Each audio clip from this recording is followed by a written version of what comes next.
সকালবেলা উঠে আল্লাহর নাম নিয়েই চাঁদাবাজি শুরু করে। পৃথিবীতে আর কোনো কাজ নাই মির্জা আব্বাসের বকা ছাড়া।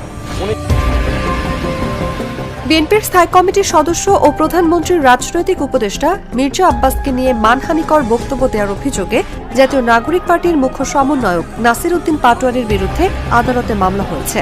মামলাটি গ্রহণ করে তাকে আদালতে হাজির হওয়ার জন্য সমন জারি করেছেন আদালত। রোববার ঢাকার মেট্রোপলিটন ম্যাজিস্ট্রেট মোহাম্মদ হাসান শাহাদাতের আদালত এই আদেশ দেন।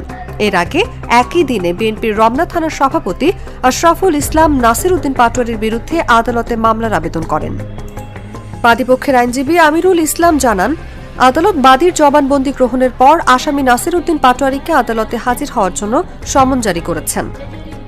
মামলার আবেদনে বলা হয়েছে, ত্রয়োদশ জাতীয় সংসদ নির্বাচনে ঢাকা ৮ আসনে প্রতিদ্বন্দ্বিতা করেন মির্জা আব্বাস ও এনসিপির প্রার্থী নাসির উদ্দিন পাটোয়ারি।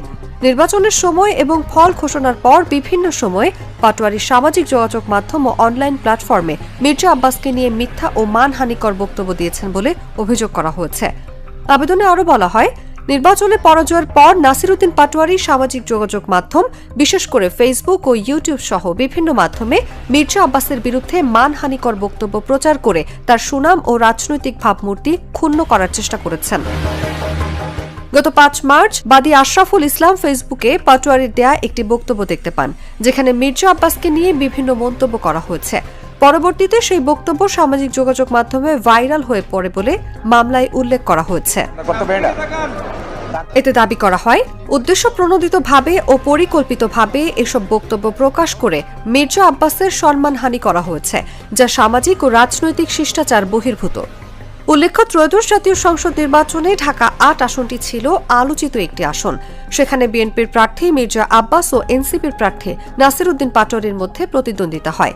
নির্বাচনে মির্জা আব্বাস ৫৬,৫৫২ ভোট পেয়ে জয়ী হন। অপরদিকে নাসির উদ্দিন পাটোয়ারি পান ৫১,৫৭২ ভোট।